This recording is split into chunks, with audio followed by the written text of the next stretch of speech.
ప్రభాస్ గారు చాలా తక్కువ బయటికి రావటం, ఇండస్ట్రీలో చాలా తక్కువ రారు. అలాంటిది వాళ్ళ పాప చనిపోతే రాజేంద్ర ప్రసాద్ గారిని పర్సనల్గా ఇంటికి వచ్చి కలిసిన విషయం అందరికీ తెలిసిందే.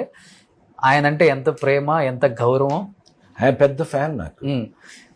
ప్రసాద్ గారు నాకు బోరు కొడితే మీ సినిమా చూసేస్తానండి అని మంచి గోదావరి భాషలో చెప్తాడు. ఓకే, ప్రభాస్ అలాంటిది బాబాయ్ దగ్గరికి వచ్చి లవ్లీ పర్సన్, ఆయన ఓదార్చి ధైర్యం చెప్పెళ్ళారు తెలుసా. కానీ ప్రభాస్ గారు వచ్చినప్పుడు ధైర్యం బాగా వచ్చింది.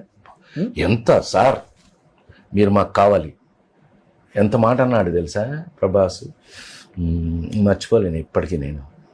ఏంటి మీరేమో డల్ అవుతున్నారా, ఈ మన చేతిలో ఏమంత దేవుడు, మీరు మాత్రం తగ్గద్దు, మీరు మాత్రం డల్ అవ్వద్దు, మీతో మాకు చాలా పని ఉంది, మీరు హుషారుగా ఉండండి ప్లీజ్, ఏం చేస్తాం ఇట్లా జరిగింది అన్నాడు.